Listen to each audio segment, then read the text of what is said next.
Now, I don't know about you, but I am bitterly disappointed with that result. West Ham won, Chelsea won. Chelsea dropped points again. Another London derby. We come away with just a point. And it's very frustrating considering how well we were playing in that first half. And West Ham are for the taking. This is a West Ham team that are not playing well. They're having a bad season. And this was the opportunity to get an easy win against the Hammers. We had a lot of momentum in that first half. We were playing fantastic football. And the fact that we've only come away with a point is really disappointing. And I feel like it was a disastrous result. At the end of the day, we could have lost this game had that VAR decision not gone our way. Declan Rice was offside, but at the same time, we should have had one given our way.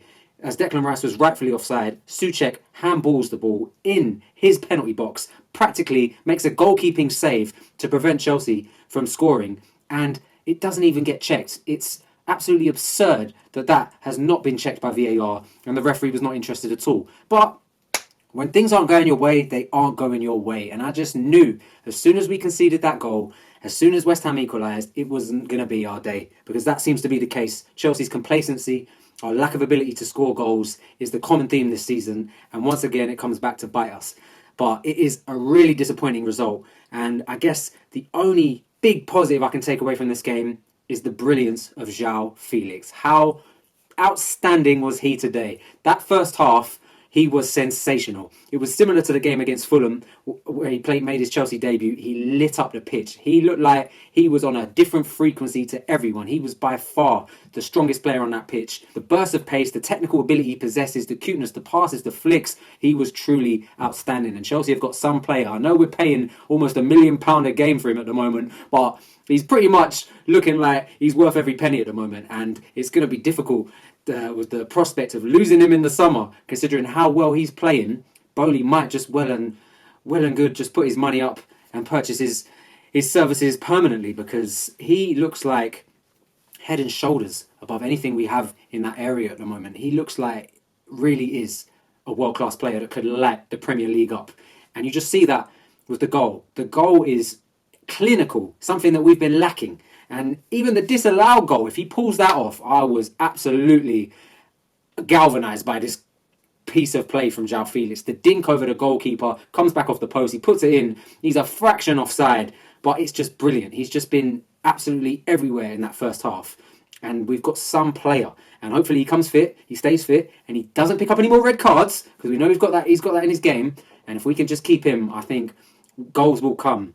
And for him to score that goal today, there was a lot of talk about Joao Felix. He doesn't bring many goals and assists to his game, but he's had 150 minutes of football. He scored a disallowed goal, but everything he's done so far has been extremely impressive. And I must say that was the biggest positive, the biggest takeaway from this game was how impressive and how effective Joao Felix was.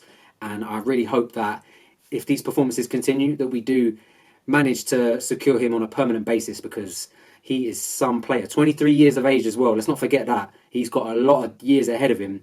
And it's just exciting for the Premier League as well. I'm sure Chelsea fans as well, fans that aren't Chelsea fans, are interested in seeing Joao Felix play. And I'm very happy that he's playing at Chelsea and he's playing in the way he is. But now, the second thing I want to talk about today is Chelsea's issues on the left-hand side.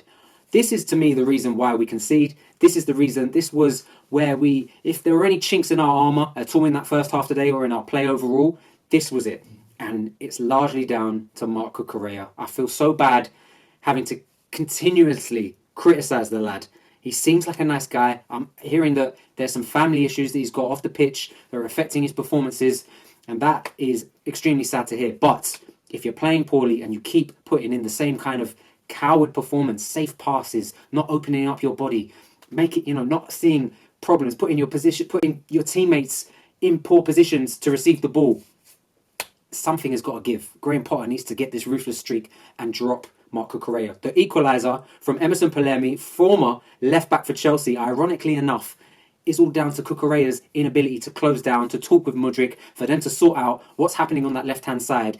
That's where West Ham were able to affect Chelsea and were able to create any sort of opportunity. It all came from that weakness on that left-hand side and our instability there. And it all comes from Marc Cucurella. There was a post that Todd Bowley liked, apparently criticising Marc Cucurella's performances since he's come to Chelsea. And I think Graham Potter showed a vote of confidence, starting him today ahead of Ben Chilwell, who is back and fit.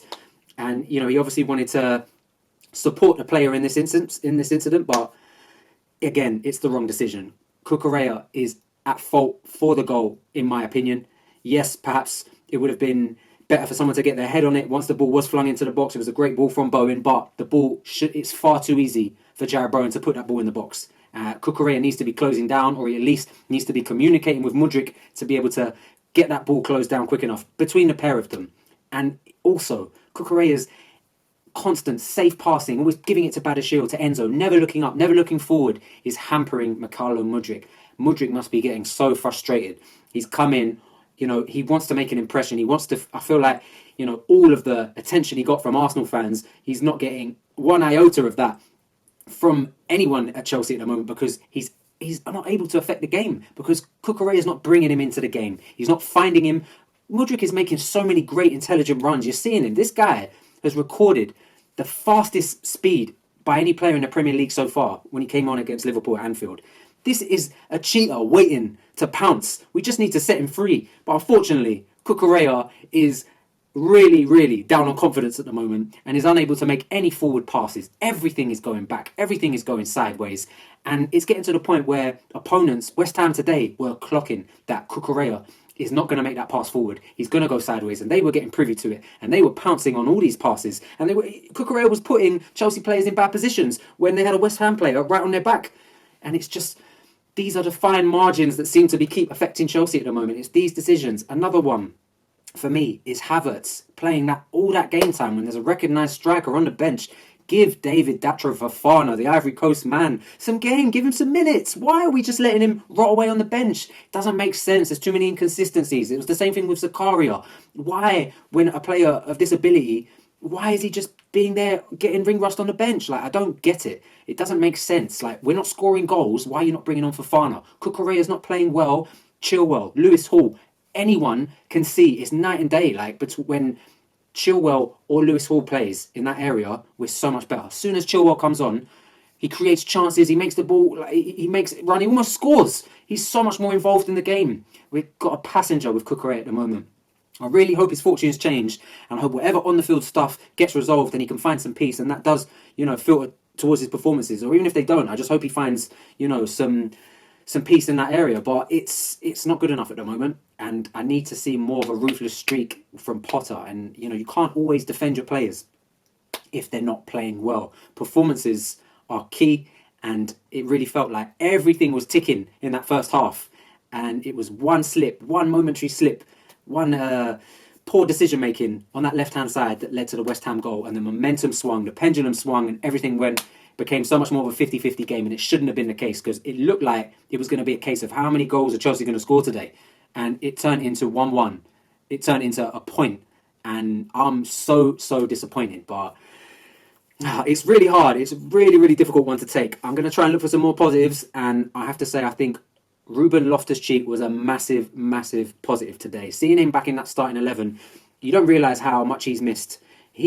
I think ever since Thomas Tuchel sort of took him under his wing and really shaped Loftus-Cheek in this deeper position, I've seen so many great performances from Ruben. I think, honestly, the ability he possesses, the speed, the technical ability, the strength, the physicality of this guy, it's unbelievable. On his day, he's class. He probably should have put Kai Havertz in. If he had made that pass earlier in the first 10-15 minutes, we would have been one up even sooner. But Loftus-Cheek, he lacks that final pass, that final key bit of decision-making, that killer instinct. But overall, his game is fantastic. And I really liked him with Enzo in that middle. I thought Enzo was brilliant also. He had that support with Loftus next to him. I thought those two were a great pairing. I think Enzo could probably do that with Zakaria as well. I like to see him with a sort of a bigger presence alongside him. But Enzo, again, was brilliant. He got player of the match. I'm not sure he warranted man of the match, but I did think he was brilliant. He did make everything tick. You can just see the passes. When he lost the ball, he won it back. He made so many interceptions as well. And that's the part of his game that I'm really, really a big fan of, because it's all well and good being creative, making those passes, but how are you helping us defensively? And that was one area Jorginho really lacked. He was defensively very blunt. He didn't offer anything in that area, and I can already see how Enzo's got this aggression, this intensity to win the ball back, to get us transitioning quicker.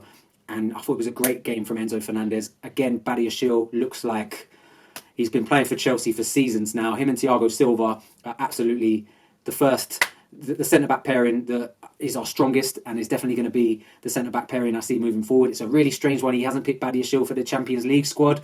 I think that he sort of had to make that decision, given obviously he had to please Joao Felix, he had to please Mudryk, he had to please Madui, a few other players. Aubameyang got dropped, but Badiashile being omitted from that Champions League squad is a huge, huge blow, considering how good he's playing. But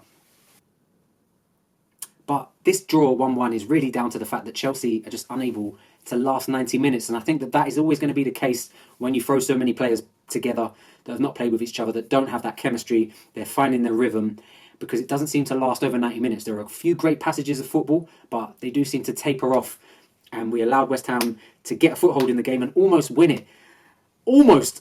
The fact that Ziyech comes on, gives away that free kick in a dangerous area. I just don't like Ziyech's temperament. I think he's a fantastic footballer, and he's got a wonder of a left foot, but I just don't like his temperament. And I think he needs to not play in some of these games. I don't like that, again, Potter is trying to give him a vote of confidence, given the fact that his deal to PSG fell through. And are we trying to sort of upsell Hakim Ziyech at the moment for a move in the summer, trying to showcase what he can do so we can move him on? I'm not sure that's the best strategy. But the fact that we almost lose this game today, and that VAR, rightfully so, makes the decision that Declan Rice is offside. But if we had lost this game today, I would have been effing and blinding a lot more than I am. I haven't effing and blinded at all, but I want to, because I am disappointed with the result. And I'm also extremely disappointed with what the hell is going on with this handball by Souček. Souček practically is a goalkeeper. He practically makes a save, and it doesn't even get checked. When it's not going your way, it truly is not going your way. But Chelsea get complacent. We don't score any goals. Over 90 minutes, it's chalk and cheese. Like, we're never the same. We're never able to keep up that tempo, that intensity, that creativity.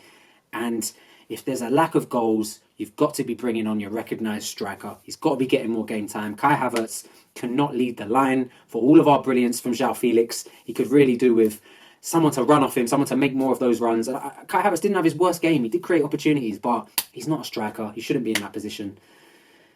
It's a hard one to take. It's a point that is not great for us at the moment. We need to pick up 3 points this season, and our confidence is really going down the pan. I think we've already given up on this season, but this was a game where all the dust had settled and it was going to be all about the football, I felt. And it was a great opportunity to play West Ham and take 3 points, considering how well we were playing and how much quality we have on the pitch. But West Ham matched us in the end, and they were able to get a hard-fought point out of us and almost snatch it at the end. And this is what is going to happen if Chelsea don't discover a ruthlessness and are able to keep up an intensity of a quality of over 90 minutes. We're going to let teams back into the game, and we're going to drop more and more points, and we need to iron this out. And that's got to come from Graham Potter making some of these decisions. It's fine margins at the moment, and that is what is costing us dearly. Guys, let me know what you think. How do you feel about the game? Are you as disappointed as I am? Did you expect it? Is this a result that you expected, that you were happy to take? What do you think are some of the big reasons plaguing Chelsea at the moment and our inability to pick up a win away from home? Is it just the case that we need time to gel? I felt like that excuse is going to be used all season, and this was a time where we could have picked up a win and we could have actually scored a few goals today. But let me know what you think. Like this video if you did. Leave a comment in the comment box. I'll be sure to get back to you. Subscribe to the channel. Your support is always welcomed, and I will see you in the next one, hopefully with more news in a bit.